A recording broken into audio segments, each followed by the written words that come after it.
so my name is Siphokazi Jonas, and I am a poet, writer, performer, director, and producer.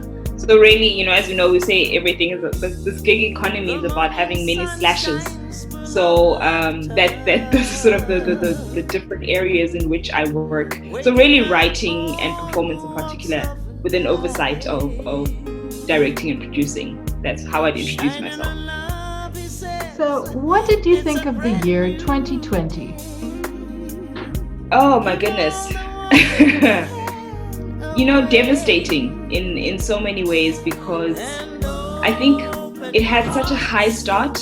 Many of us were feeling really hopeful, in that beginning of the year when you have all these ambitions and all these goals. And then when everything happened with COVID, we felt completely unprepared. I think for me, the moment it really hit, so we were receiving the news that, some countries were starting to sort of close their borders and so on, and feeling the impact of the virus. Then as the year went, obviously we spent so much time trying to adjust, trying to figure out what was happening. Then we started getting a few sparks of possibility and innovation, really, because that's when we started saying, okay, we can't go into theaters, we can't perform at events. So what do we do? And then you started seeing all this uptick of lives on sort of Instagram Live, Facebook Live, a lot of move to the digital space. You started getting online concerts. And eventually for us, in one of our own productions, we decided to stream it online. And suddenly we were getting viewers from different parts of the world. And that was very, very exciting. So now it's been finding a balance between those two things, because it's still really difficult. And yet there are some opportunities that I think would not have been there if we had kept on in the traditional way of doing things. So complicated. It's been a complicated year. What projects are you currently working on? At the moment, I'm involved with Time of the Writer Festival. They are working on, because March is Poetry Month, really.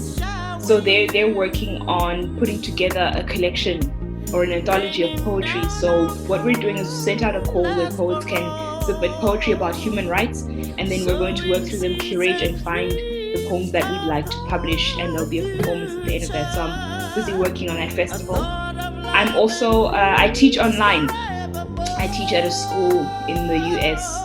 I teach spoken word and theatre, which is really quite exciting. Sort of these young, at elementary level, so they're really little, but it's a lot of fun. It's challenging, but it's a lot of fun. So that's something that I do quite regularly. How was it performing What Does Not Sink at Sonar 2021? It was pre-recorded, so it wasn't quite at the event itself, but it felt so significant. And I remember standing on the stairs at the National Assembly that have all of these important concepts and words around like inclusivity and democracy, and so really what underpins how our country should be running. And I was standing on the top of the stairs, and there's this picture of having the National Assembly, which is this massive building in Parliament, and it felt really significant for that moment of being able to bring poetry to Sonar, because they've always had praise poets who would often walk in front of the president and kind of praise him.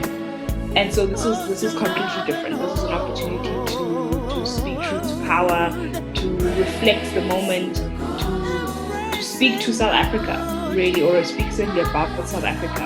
And so it's one of the highlights for me, certainly. How do you spend your free time? I don't have a lot of that. I don't have a lot of free time. But Netflix.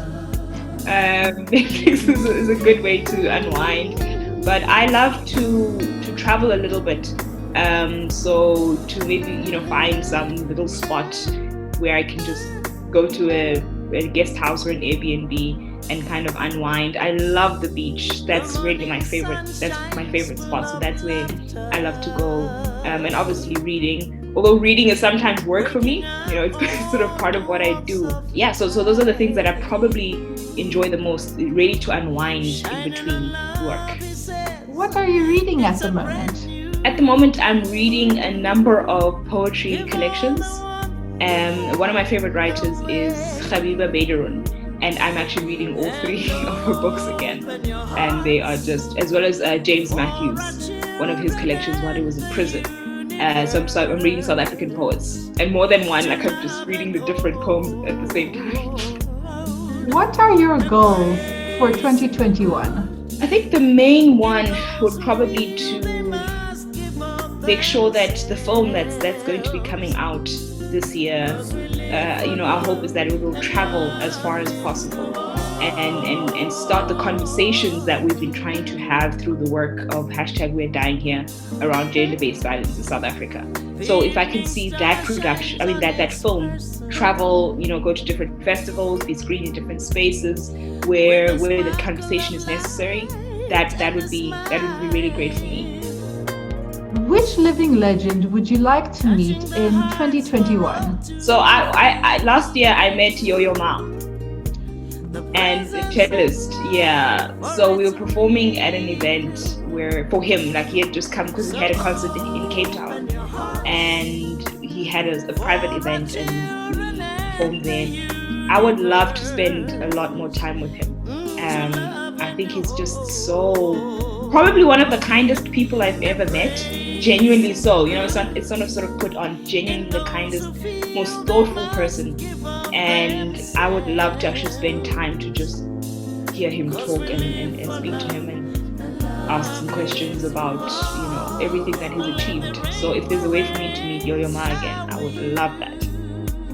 Are you a cat person or a dog person? Dog person. No. Dog person.